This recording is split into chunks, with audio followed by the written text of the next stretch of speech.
Good afternoon, ladies and gentlemen, and welcome to the Feedback PLC investor presentation. Throughout this recorded presentation, investors will be in listen-only mode. Questions are encouraged. They can be submitted at any time via the Q&A tab that's just situated on the right-hand corner of your screen. Please just simply type in your questions and press send. The company may not be in a position to answer every question it receives during the meeting itself. However, the company can review all questions submitted today and will publish those responses where it's appropriate to do so on the Investor Meet Company platform. Before we begin, as usual, we would just like to submit the following poll, and if you could give that your kind attention, I'm sure the company would be most grateful. And I would now like to hand you over to the executive management team from Feedback PLC. Tom, good afternoon, sir. Thanks very much. Welcome everyone. Thank you all for joining us today. It's nice to have the opportunity to be in front of you again and to actually go through some of the work that we're doing, both during the period but also in the background now, and to, insofar as we're able, give a view as to what we think may be coming down the line. We'll use the format of this presentation first, and then we'll start to pick up questions after we've reached the end of it. You'll hear first from myself, and then also from Anesh, our CFO. So for those of you who don't know me, I'm Dr. Tom Oakley. I'm the Chief Executive of Feedback Medical. I am a radiologist by clinical background, but have been in medical technology for many years, and with Feedback now for just over 6 years. Thanks, Tom. Good afternoon, everyone. I'm Anesh Patel. I think hopefully most of the callers on this call will know who I am. I've been with Feedback now for 4.5 years, and by way of background, I'm a chartered accountant, having trained at EY, and I've held various roles across investment banking, industry, most recently in the healthcare and life sciences sector.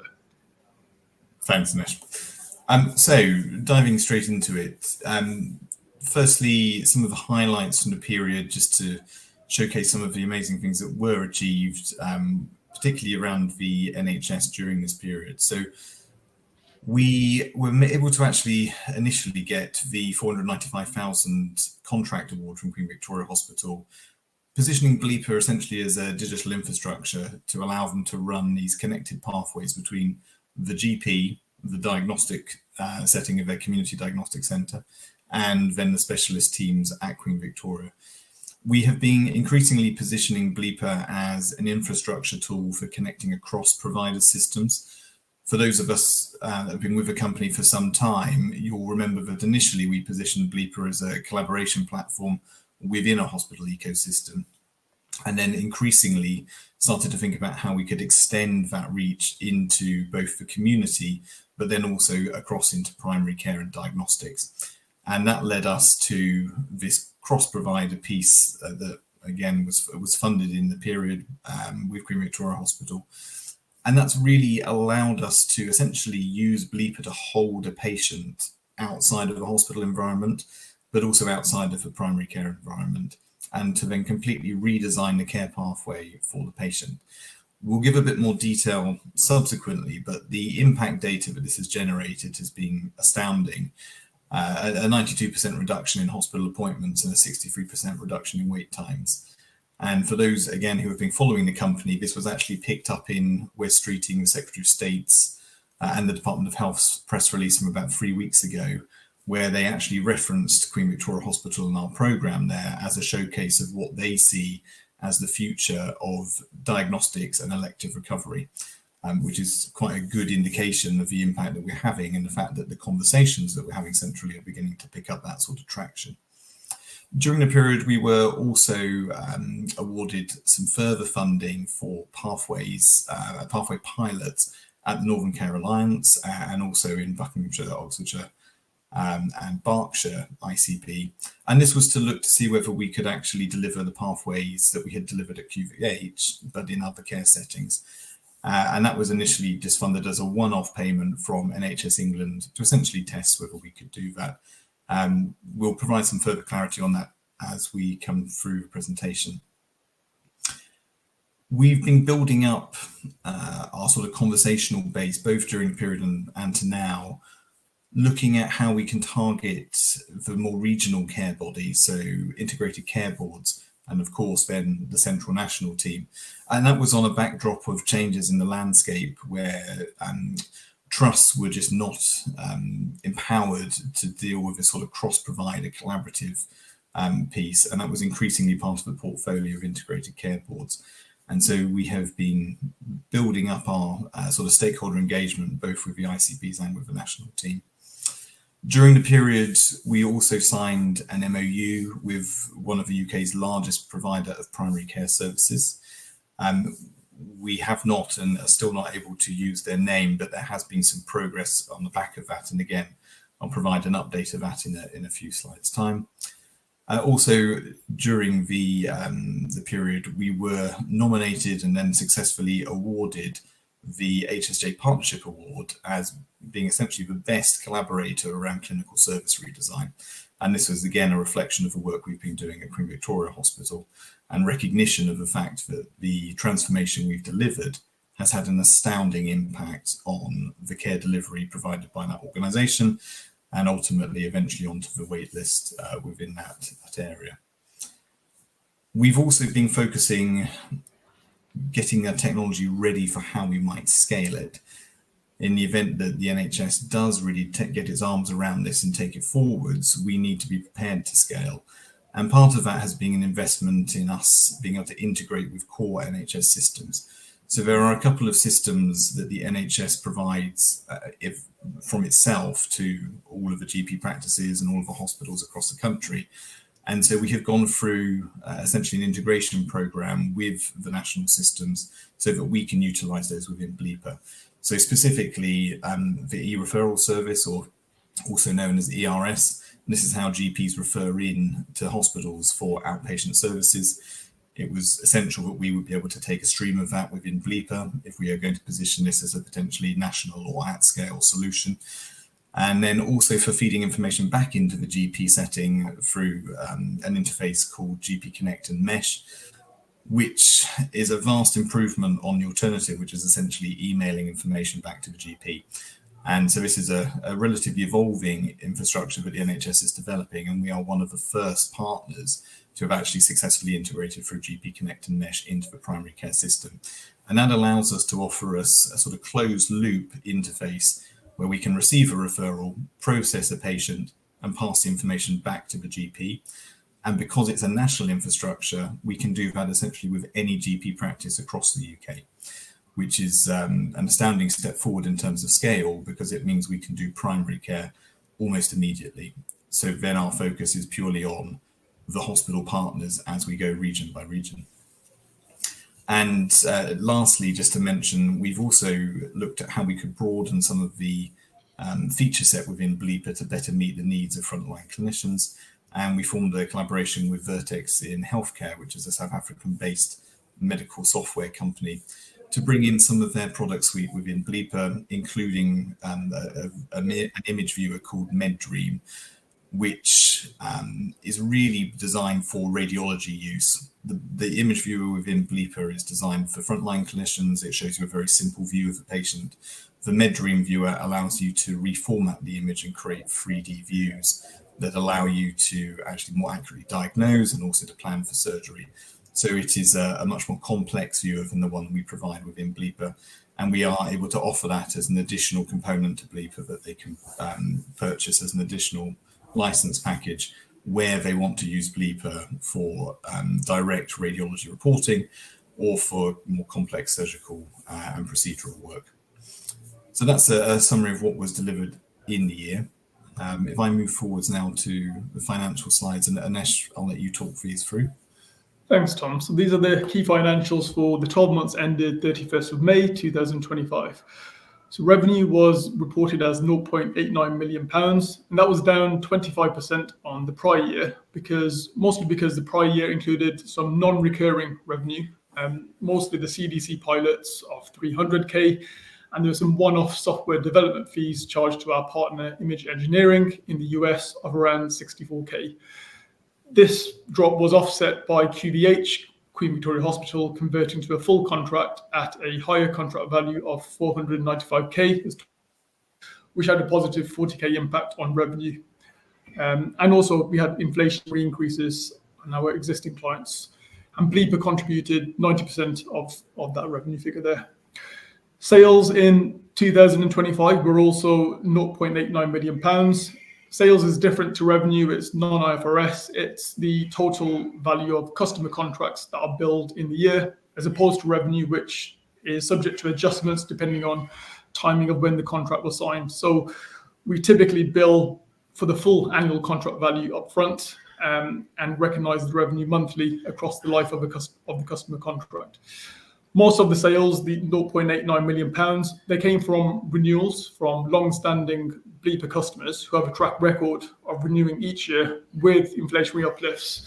And this is mainly the Northern Care Alliance, also called NCA in the deck and in our reports, the Royal Berkshire Hospital, RBH, and Queen Victoria Hospital, QVH, as well as two smaller NHS trusts who still use our legacy product, Cadran packs, and they've renewed over the last 5 or 6 years, which again just highlights the customer lifetime value with the NHS once you're in. Obviously, there is a lengthy sales cycle process to get there ahead of that, but once you are in, it is what we found is it is very sticky.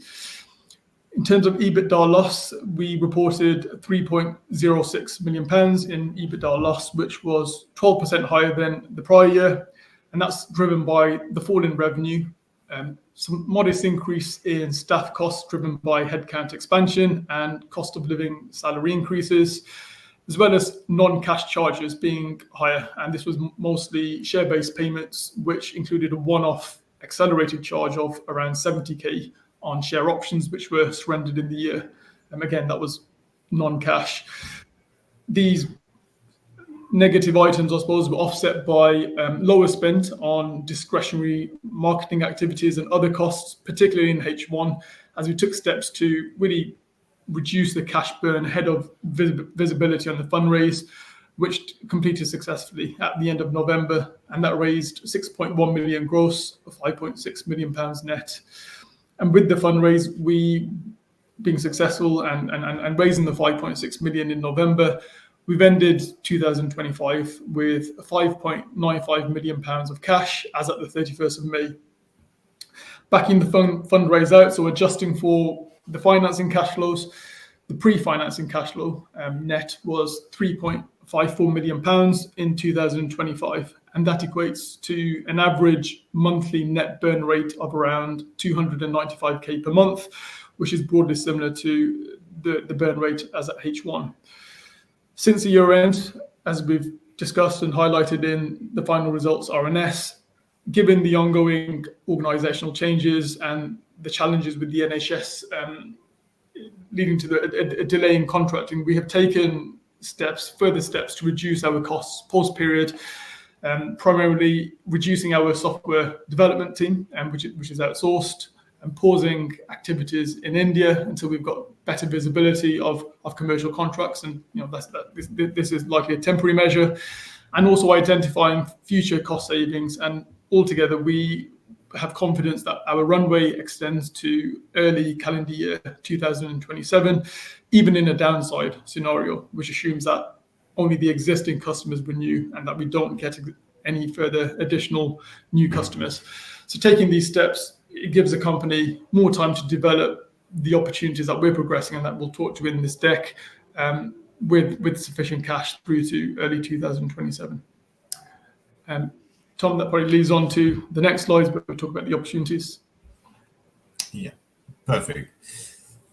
So I think it's probably worth at that point also just saying, I think it's clear for all, both inside and outside the company, that the NHS has been going through some changes and some difficulties of late, which has slowed decision-making capability. And from our company's perspective, we have seen that as a lengthening sales cycle, which has been very frustrating because the opportunities that we are nurturing are taking quite some time to actually complete.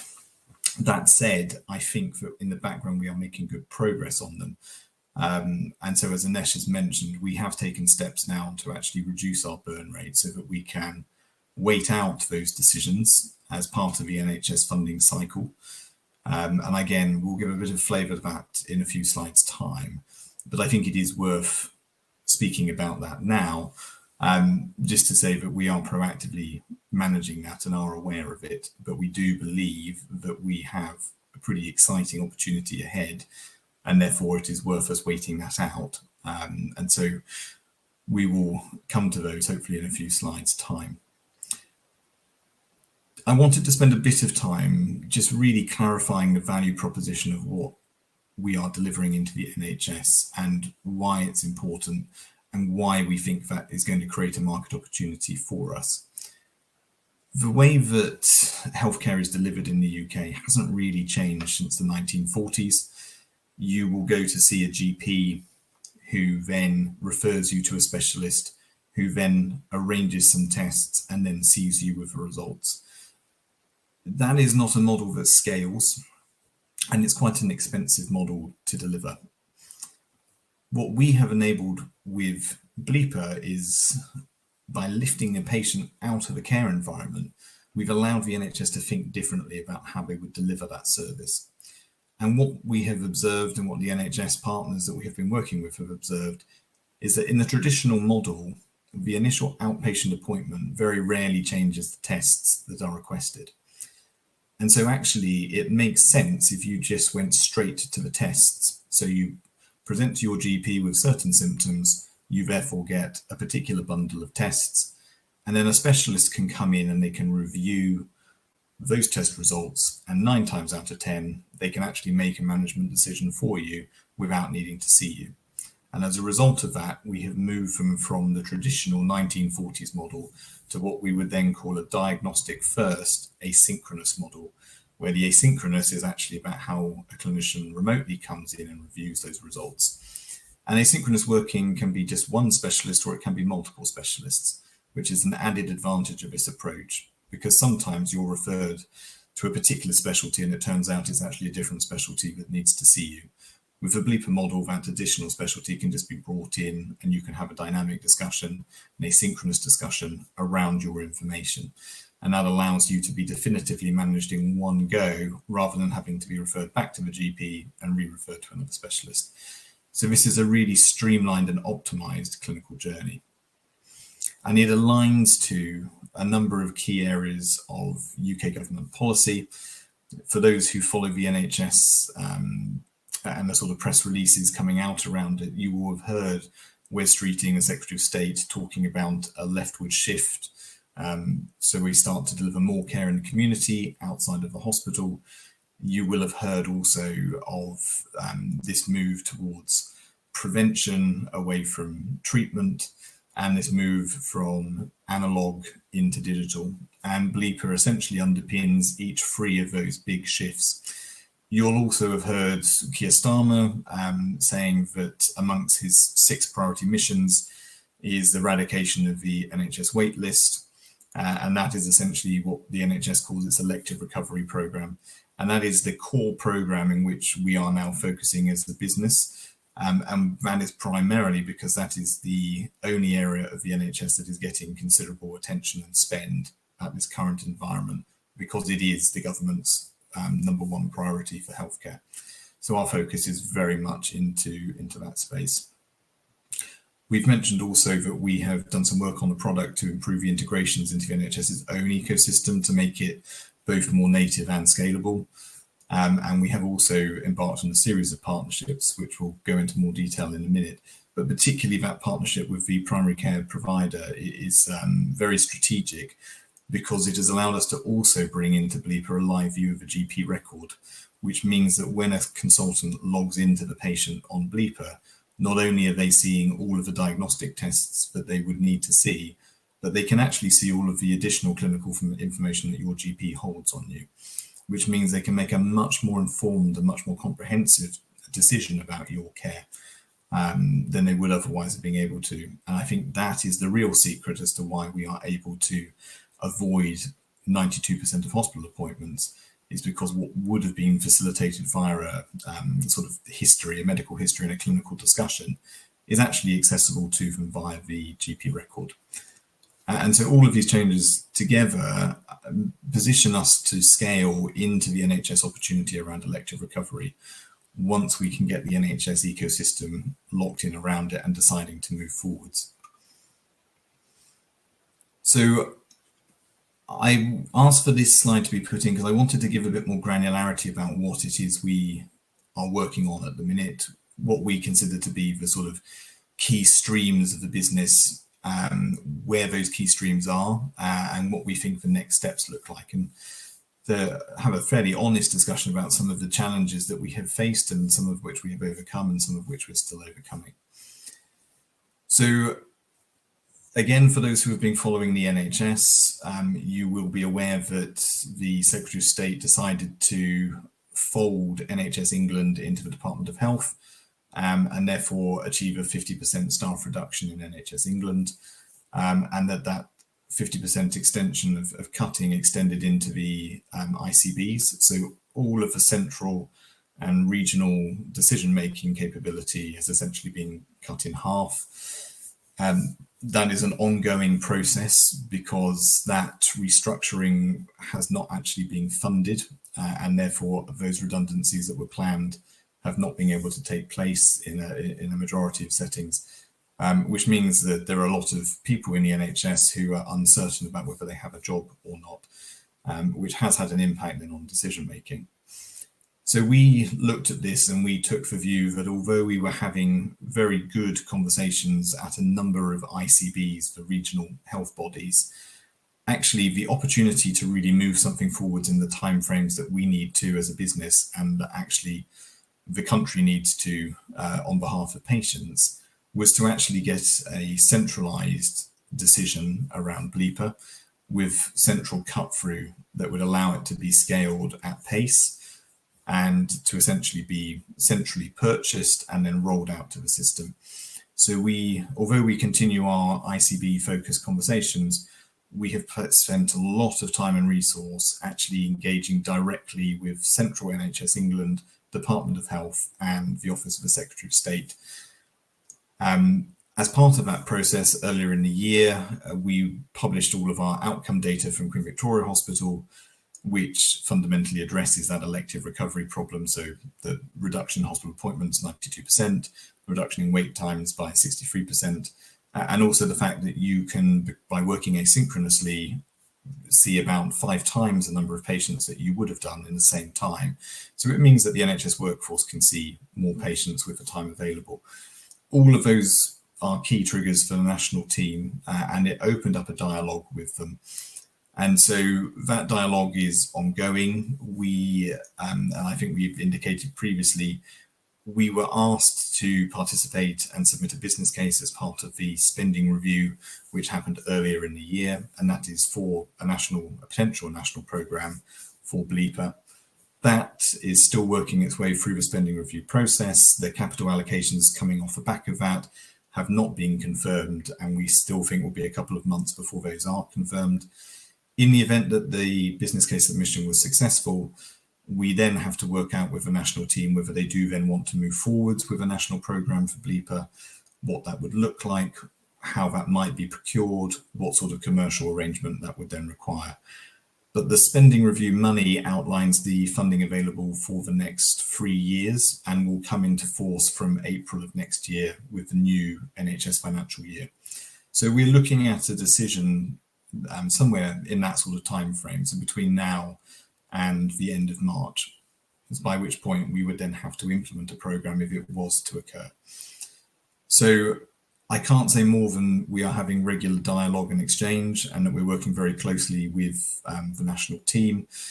I think I can also indicate that in the post period, the national team have provided further funding for our programme at QVH so that it could renew and also expand to other pathways to help build the evidence base around the possibilities and capabilities of Bleeper, so that it's not just one pathway in one location, it's actually multiple pathways with the potential option to extend that to other hospitals within Sussex. So the indications are as good as they can be, and I think there's a lot of work done on that in the background that I think the market is unaware of. So unfortunately, there's no reportable news flow, which is why there hasn't been much we can say on it. But those conversations are progressing, and yeah, it is a very real opportunity that we are pursuing. For those who also follow the company, you will have seen that we have started to expand into the neighbourhood healthcare model. So again, picking up one of Wes Streeting's key themes around the left shift of care into the community, the NHS is trying to redesign services around the patient outside of the hospital so that individuals in the community will receive enhanced mental health, social care support, community-based nursing, to try to better manage their disease and healthcare needs in the community so that they don't attend hospital. And this is being badged as neighbourhood health delivery, and you will see lots of this in the press. So knowing that this was coming, we worked closely with a consulting firm called PPL, Private Public Limited, who are a sort of private-public partnership that work very closely with senior Department of Health figures, and were awarded a contract to develop the first simulation of neighbourhood delivery in London. And working with PPL, they selected Bleeper as the platform for which to run this simulation. And the simulation ran over the course of 2 days. We delivered about 27 different citizen scenarios of various different types, from mental health through to physical complaints, just to see how the neighbourhood model should actually be delivered and the sort of underpinning technology that will be required to deliver it. And Bleeper, of course, being in that position, has now become a front runner in the sort of infrastructure for neighbourhood delivery. And I think it's worth saying, and it's a point we keep reiterating to the NHS, that Bleeper really is a digital glue that sticks the system together. If you take it for one use case, you should be using it in others. So if the NHS takes Bleeper as an infrastructure for elective care, they should also be using it for neighbourhood delivery. If they take it for neighbourhood delivery, they should also be using it for elective care. So we are trying to get the NHS to think a bit more holistically around the sort of infrastructure it now needs to invest in. And one thing is absolutely clear: you cannot deliver effective models of care outside of hospital if you do not have both good quality access to clinical information and also good quality access to colleagues, which are the two things that Bleeper really delivers: a common view of the patient's clinical information and a dedicated collaboration environment where stakeholders can come together around the patient. So our view, and I'm believing the NHS's view, will be that Bleeper should be a core infrastructure for unlocking its future vision around care models. I mentioned in the previous slide that we have signed in the period an MOU with one of the UK's leading primary care solutions partners. This particular partner has gone through a significant organisational restructuring since we announced that MOU, which meant that the progress on that has not been as fast as we wanted it to be. However, I am pleased to say that they are very much back at the table, and we are looking about ways of taking a shared opportunity through to market around elective recovery. And in the background, while we were going through that reorganisation, we were able to integrate the Bleeper suite into their product suite to allow us to do things like bring the GP record into the Bleeper view so that clinicians can use it as part of case management. And we will update the market as things progress on that. And we have already got a series of potential customers interested in that combined proposition. As Anesh mentioned in his overview of financial reports, we have taken the decision to pause activities in India. We were very close to a series of paid pilots, but we didn't yet have visibility around where those would progress into formative contracts. And given the relative weighting of the NHS opportunity versus the opportunity in India, we felt that we had to contain our cash to focus on the NHS opportunity. We've left those opportunities in India in a way that we could reactivate them subsequently if we have an improved cash position, or in the event that the NHS opportunity takes off, and then we are able to then revisit those. So those have not been closed, they're just paused. And I think we remain optimistic that there is a great opportunity for Bleeper in that environment and in that market when we have the cash to actively pursue it. And finally, again, because we wanted to take a wider view as to where we could see potential opportunity for Bleeper, we were invited out on a couple of trade missions to North America, particularly one out to Canada, where we had the opportunity to just go and explore that at a very high level with stakeholders on the ground. Canada looks like a very interesting potential market for us in that it is closely aligned to the sort of UK public sector. So it has a NHS-like model and is much closer to what we do here in the UK than the United States of America, for example. And so it just gave us an opportunity to begin to scope that. We aren't actively pursuing any opportunity in cancer at the minute, beyond a couple of cursory conversations that have followed that mission. But it remains a potential future opportunity for us to explore. And I think it was good that we had the opportunity to go to do that.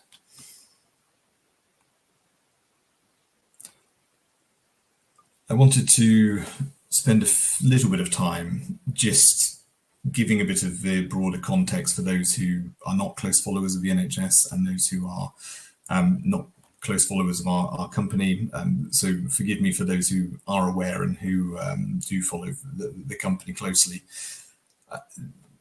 Feedback operates within the context of the NHS being our primary domestic customer. The vast majority of healthcare is delivered by the NHS, and that is under the direct control of the government. Increasingly now, as the government have abolished NHS England, giving them direct oversight and control through the Department of Health. This is positive for us at Feedback because it means that because we are so closely aligned with the government's initiatives, we stand to receive most of that focus around both funding and decision making. That said, it has, of course, created quite a lot of complexity in the market, which we are having to navigate at the minute. But the key initiatives that we are aligned to are the Reforming Elective Care Plan, which is this general realization and recognition by the NHS that actually they can't just keep doing more of the same. They cannot just keep throwing money at the system and expecting a different outcome. They must look at new models of care, new mechanisms of delivery, and actually the one that we have illustrated on Bleeper is definitely the front runner of new approaches and the one that has delivered the biggest potential impact, and therefore hopefully the one that they are going to get behind and follow.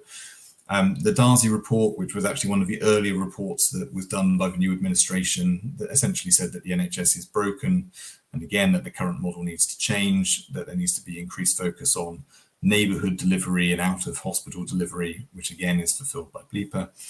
And then more recently, the announcement of a 10-year plan for England, which reiterates Wes Streeting's priorities around analog to digital, hospital to community and sickness to prevention, and that sort of neighbourhood focus. But also key within the 10-year plan was a call for a single patient record, and also increased focus on the NHS app.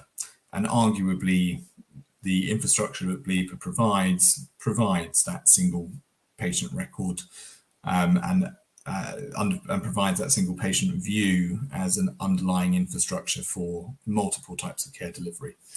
And so this background is helpful for us because it helps to sell it into the national infrastructure. And this is just quite a nice visual just to show you what I've already outlined, that the traditional model is this grey line, so GP refers, you go to an outpatient appointment, then you have diagnostic testing, there is an in-person discussion by your specialist teams, who they then see you in a follow-up appointment, and then the decision is made for you. Versus the Bleeper path, where essentially you go straight through, bypass the first outpatient appointment, go straight to diagnostic investigation, and you have a virtual discussion rather than all of the in-person elements and get straight to a decision. So time to decision is much, much shorter because we've cut out the long meandering clinical pathway.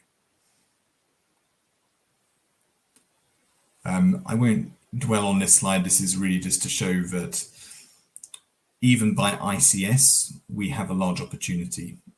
If you take the national picture, we have a considerable opportunity here, both to drive revenue, but also impact for the NHS. And therefore, given the decision-making capability within ICSs has been reduced of late, our focus into the national team to drive that sort of cut-through agenda, I think is definitely the right strategy. We've already touched upon the simulation that we delivered, but I wanted to include it in this deck so that after this presentation, you will have the opportunity to review this. The formal report of the neighbourhood simulation was released yesterday by PPL. It's quite long, but it is well worth a read because it lays out the key requirement around the digital infrastructure to enable a shared view and also comms. And of course, that is being provided by Bleeper, and it's the only platform that is being used in this context to date, which gives us a very good lead in the market in that area.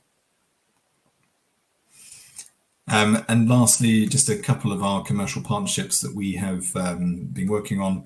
We've touched upon the primary care provider, and that has made a resurgence. We've touched on Vertex and the ability for us to provide bolt-on offerings to Bleeper, particularly where Bleeper needs to be used for medical image display and for surgical planning. And then also potential partnerships with large cloud vendors such as AWS, who have provided some background opportunity for us in India and are now increasingly interested in the opportunity that we represent in the UK. Clearly, the more patient volumes that we drive through Bleeper, the greater the use of cloud technology, and therefore the interests of our organisations are quite aligned. And in the event that we do get an at-scale opportunity with the NHS, we have already started conversations with delivery partners like Morehouse Consulting, so that they can come in and help to scale the proposition, support with implementation, and support with the clinical change management that goes in alongside the technology. I will stop here at the company and product overview. I think we've already covered that mostly in the slides, and I'm very keen that we get an opportunity to answer your questions. So Perfect. bring the questions up. Thanks. Absolutely, Tom, Anish, if I may just jump back in there, and thank you very much indeed for your presentation this afternoon. Ladies and gentlemen, please do continue to submit your questions just by using the Q&A tab that's situated on the right-hand corner of your screen. But just while the team take a few moments to review those questions that have been submitted already, I'd just like to remind you that a recording of this presentation, along with a copy of the slides and the published Q&A, can all be accessed via your investor dashboards. Guys, you can see there we have received a number of questions throughout your presentation this afternoon, and thank you to all of those on the call for taking the time to submit their questions. But guys, at this point, if I may just hand back to you just to read out those questions and give your responses where it's appropriate to do so. And if I pick up from you at the end, that'd be great. Thank you. Yeah, perfect. Okay, well, we'll just run through. So first question, what has been the outcome of Feedback's participation in neighbourhood health service simulation, and will Bleeper be an integral part of his service? Yes, okay, so I covered it slightly in the presentation.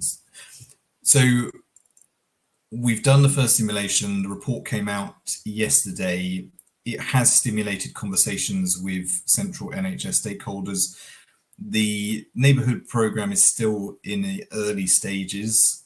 They have essentially delegated 42 locations, or what the NHS is calling places, that will then deliver a neighbourhood model. And that's kind of a first wave. Those 42 places are just appointing their executive leadership. There will be a single responsible officer for each of those localities. And then they will be working with various consulting firms to define their model and proposition, of which PPL probably is the front runner. And we expect them to get the vast majority of those consulting roles, which then allows us to position Bleeper into them. So I suspect, what would you see coming forwards from this? I suspect that there may be more simulations in the 42 different sites. So I would expect hopefully future announcements around us doing further simulations. I suspect that real contract revenue from this opportunity is still a little way out. The NHS has not allocated funding to this as of yet. And I doubt it will until the new financial year, which will start in April. So our focus at the minute is really about positioning Bleeper into those 42 places, and doing that in collaboration with PPL, who we partner with in the simulation.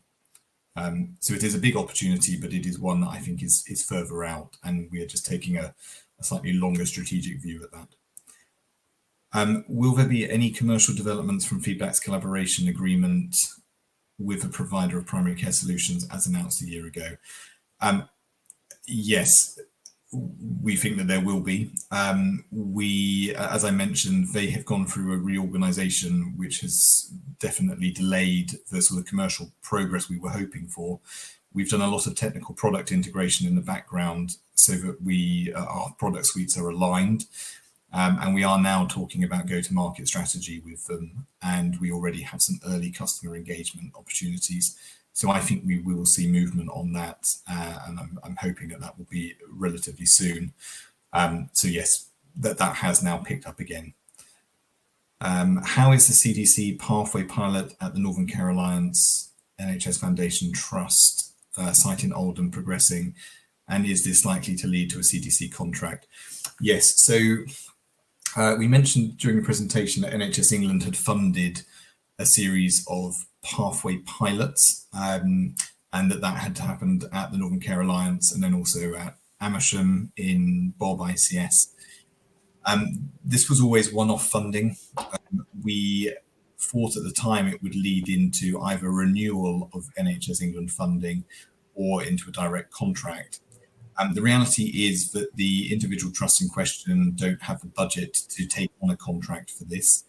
And the NHS England national team have taken the view that they would rather have a central conversation rather than continue to keep funding these individual programs, with the exception of QVH, where they have renewed funding for us because they want to see one site where multiple pathways are able to be implemented, and that is the most established and advanced one. So I don't think we will see individual contracts at those sites, but they have helped to form part of a business case assessment that has gone into the central national team. So I hope that makes sense. So we're hoping that this will lead to a large contract rather than local contracts. Has any revenue been generated from the collaboration with Vertex? Not to date. However, we are in discussions with the team at Vertex about potentially integrating our software the other way. So rather than us taking on some of their product suite into Bleeper, whether actually we can also embed Bleeper into some of their product suite so that they can sell us into their markets, both in South Africa and also in the Middle East. So we are hopeful that will lead to some revenue, given that they already have existing customers that they think they can sell this into. Next question. Could you give an update, please, on the pilots in Amersham, CDC, and Bob ICS? Well, I think we've covered those off. So the pilots were implemented. They have not renewed because the local trusts haven't got the budget to fund them, and the national team is taking a more central view as opposed to renewing locality-based deployment, which is probably an encouraging thing in the grand scheme of things. How are the pilots progressing in India, and when will they convert to commercial contracts? So I think we covered this in the presentation. We have paused those pilot opportunities because we didn't have visibility around how they would convert to long-term contracts. And therefore they were still relatively speculative. And in the absence of that opportunity, near-term opportunity in India, we took the view to conserve cash and focus on the NHS opportunity in front of us. And therefore we have paused those.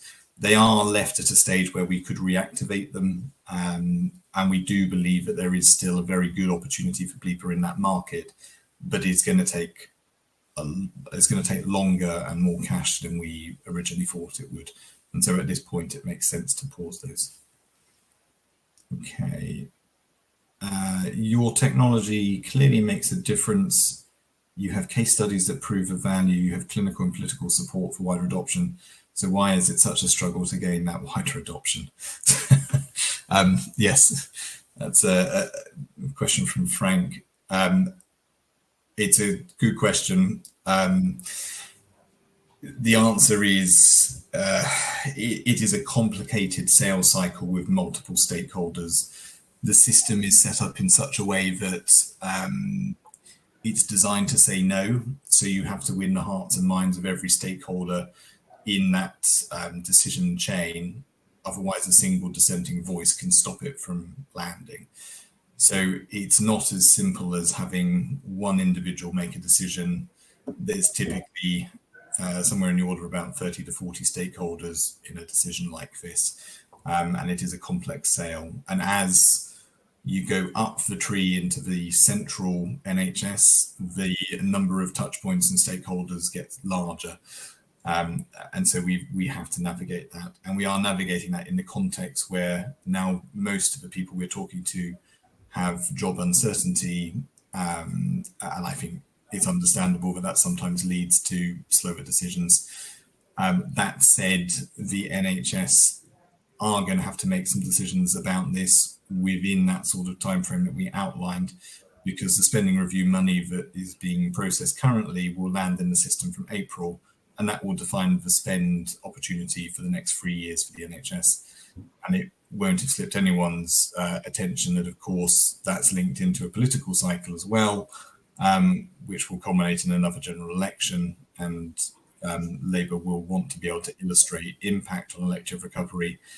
And my honest opinion, and I know this may sound biased, but my honest opinion is the only way that the NHS is going to improve its elective position is by changing the care model.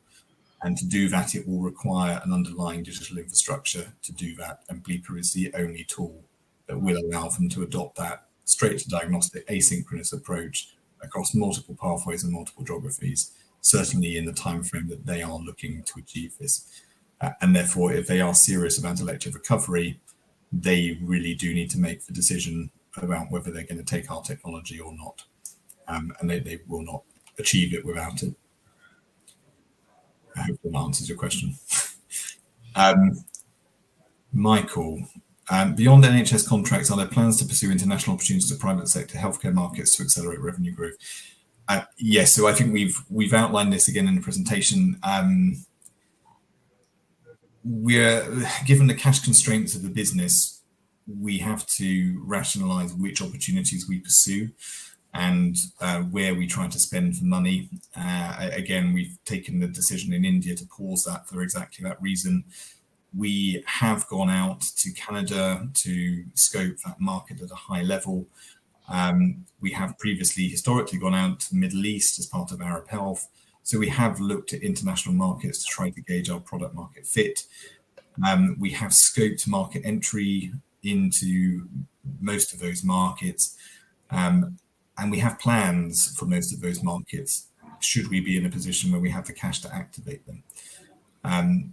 We are waiting out the NHS decision. And as Anesh outlined right at the beginning, we are conserving cash to buy the time to allow us to reach those decision points towards the end of this year, beginning of next year, and to still have the cash reserves to then activate those opportunities and get into the NHS growth trajectory. But yes, we are definitely looking at international opportunities and have scoped these. We just haven't activated cash spend on them yet. Michael again, what competitive advantages does Feedback have in terms of digital infrastructure versus other healthcare providers targeting NHS contracts?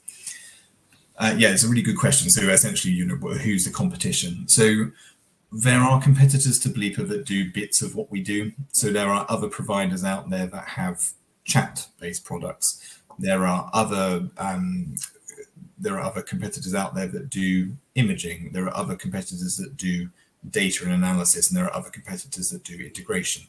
But there's no one entity that has really pulled that together into a single product offering, nor anyone who has then deployed that into that pathway transformation and redesign in the way that we have. So the things that give us a competitive advantage here are, firstly, that the essential components of Bleeper are quite defensible. So things that we do uniquely in the market are that image-based annotation in the context of chat, which is essential for running asynchronous conversations.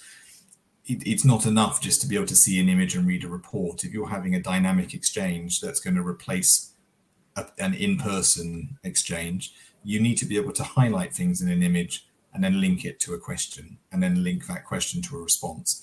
And that is proprietary technology. That is also something that makes Bleeper a medical device. And to our knowledge, we remain the only collaboration and comms platform for asynchronous delivery that's certified as a medical device for image display.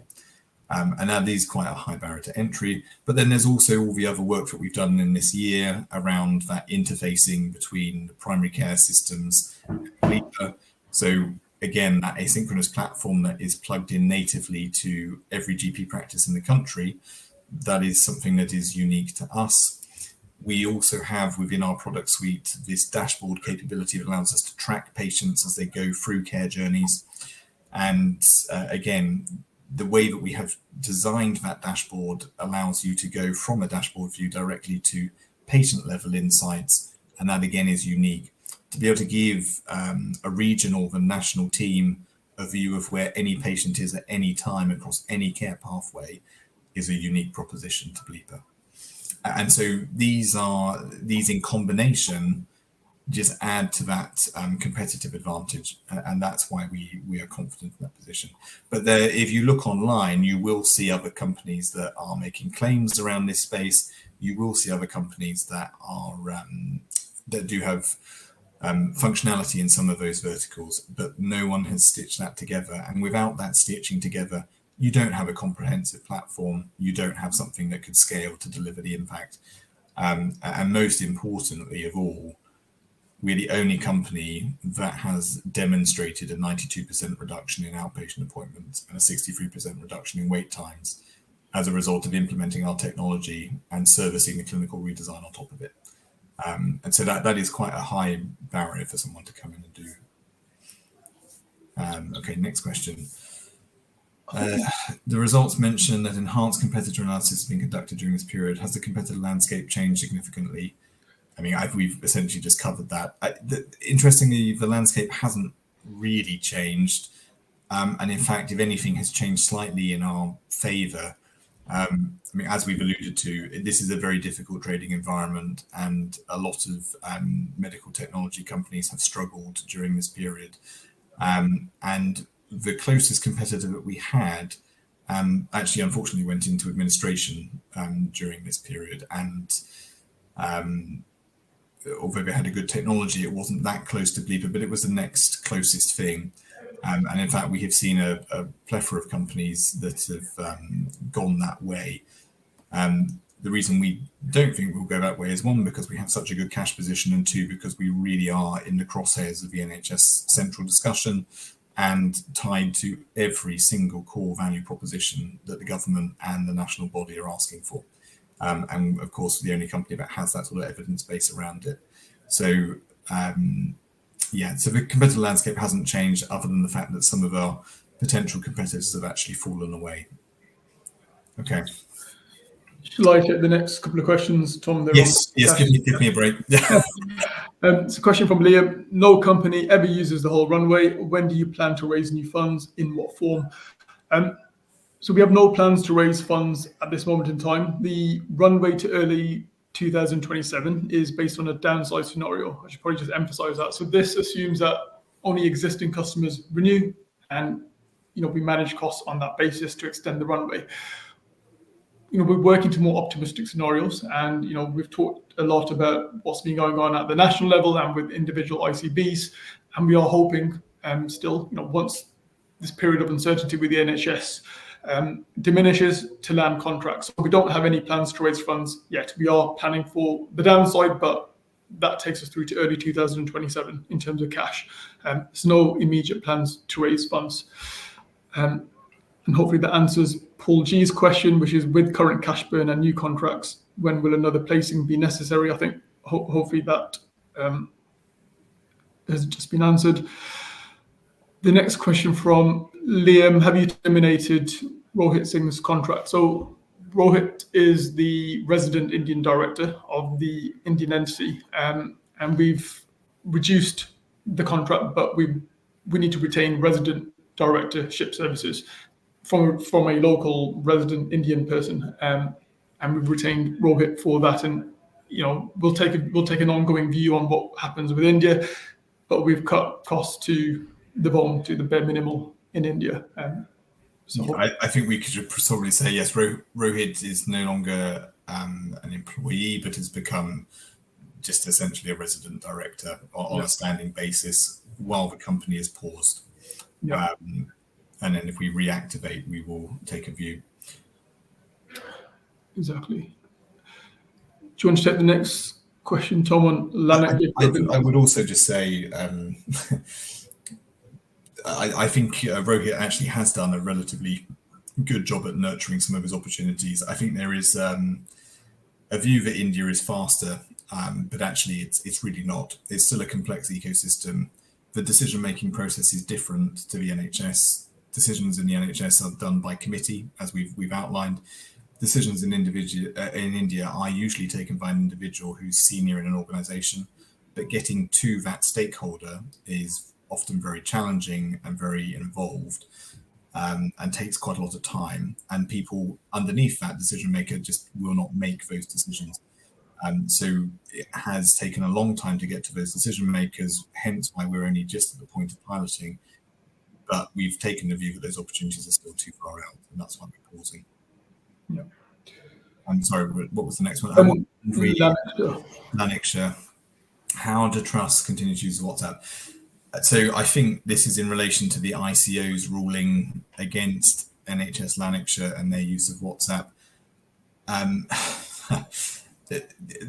So for those who are not aware of this, NHS Lanarkshire had a series of patient data leaks as a result of the use of WhatsApp by their clinical teams. It led to the ICO giving them a reprimand, but they stopped short of fining them. And I think that probably is the answer to your question, Liam, because they didn't go so far as to fine the organisation. It was more of a slap on the wrist rather than an actual point blank order to stop using it. And the NHS at the minute, given its huge range of priorities and areas of focus, has deprioritised that data governance piece because it is more involved in settling staff pay disputes, trying to drive elective recovery, and trying to ensure that services are ready for winter. But I agree with you. As a member of the public and as a patient and a doctor, I'm not happy with the ongoing use of WhatsApp, and I think that should have been taken more strongly than it was. And of course, without that mandate to come off WhatsApp, that does reduce the mandate for adopting platforms like Bleeper within a hospital. Hence why we are still focused on that inter-hospital bit, where actually the infrastructure unlocks transformation. So we're trying to pursue the carrot rather than the stick at the minute.